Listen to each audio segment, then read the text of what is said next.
Sohrab and Rustum. Reading buzz. Then Rustum raised his head, his dreadful eyes glared, and he shook on high his menacing spear and shouted, "Rustum!" Sohrab heard that shout and shrank amazed. Back he recoiled one step. He reeled and staggering back sank to the ground. Then with a bitter smile Rustum began. Sohrab, thou thoughtest in thy mind to kill a Persian lord this day and strip his corpse, and bear thy trophies to Afrasiab's tent.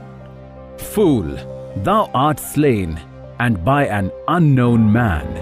And with a fearless mien Sohrab replied, "Thou dost not slay me, proud and boastful man.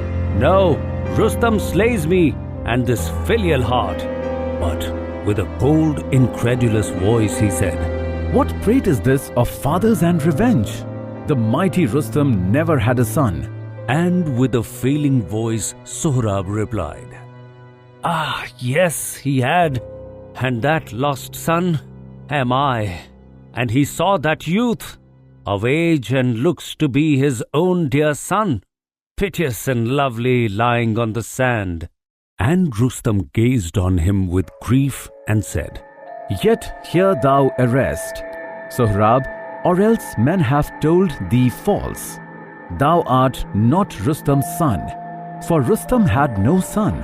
One child he had, but one, a girl. But Sohrab answered him in wrath, and rising sternly on one arm, he said, "I tell thee, Pricked upon this arm I bear that seal which Rustum to my mother gave, and that she might prick it on the baby she bore."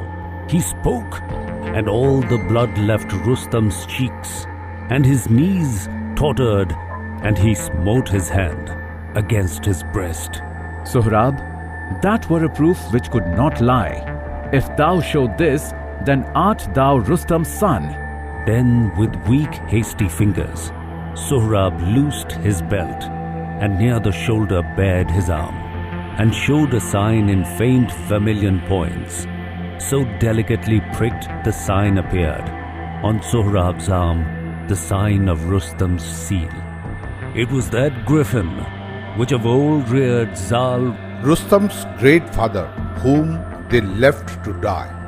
"How sayest thou, is that sign the proper sign of Rustum's son or of some other man's?" He spoke, but Rustum gazed and stood, speechless. And then he uttered one sharp cry, "Oh boy, thy father!" and his voice choked there.